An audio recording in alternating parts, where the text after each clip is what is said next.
विधानसभा अध्यक्ष राहुल नार्वेकर यांनी शिवसेना आमदार अपात्रतेसंदर्भात जो निर्णय दिलाय त्या निर्णयाविरोधात ठाकरे गट आज जनतेच्या न्यायालयात आलेला आहे आणि आज कशा पद्धतीने राहुल नार्वेकर यांनी चुकीच्या पद्धतीने निर्णय दिलाय या निर्णयाची चिरफाड करण्यासाठी आज जनता न्यायालयाचं आयोजन केलेलं आहे। ठाकरे गटाकडून महापत्रकार परिषदेचं आयोजन करण्यात आलेलं आहे। वरळीच्या NSCI डोममध्ये ही पत्रकार परिषदेचं आयोजन करण्यात आलेलं आहे आणि या पत्रकार परिषदेत कायदेतज्ञ असतील, याशिवाय लॉचे विद्यार्थी असतील, सामान्य जनता असतील, शिवसैनिक असतील, शिवसेनेचे नेते उपनेते सर्व पदाधिकाऱ्यांना या पत्रकार परिषदेसाठी खुलं निमंत्रण देण्यात आलेलं आहे।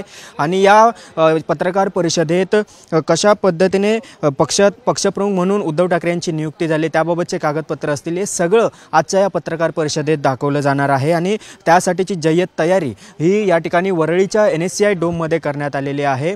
आणि सायंकाळी 4 म्हणजे 3:30 वाजताची वेळ देण्यात आलेली आहे। 4 वाजता खरं तर या पत्रकार परिषदेला सुरुवात होईल आणि या पत्रकार परिषदेत 2012 पासून 2022 पर्यंत आतापर्यंत ज्या राष्ट्रीय कार्यकारिणीच्या बैठका झालेल्या आहेत त्या संदर्भातील कागद व्हिडिओज आजच्या या पत्रकार परिषदेत दाखवले जाणार आहेत। त्यामुळे या पत्रकार परिषदेवर साऱ्या देशाचं लक्ष लागून आहे। व्हिडिओ जर्नलिस्ट अरविंद सह गिरीश कांबळे, साम TV, मुंबई।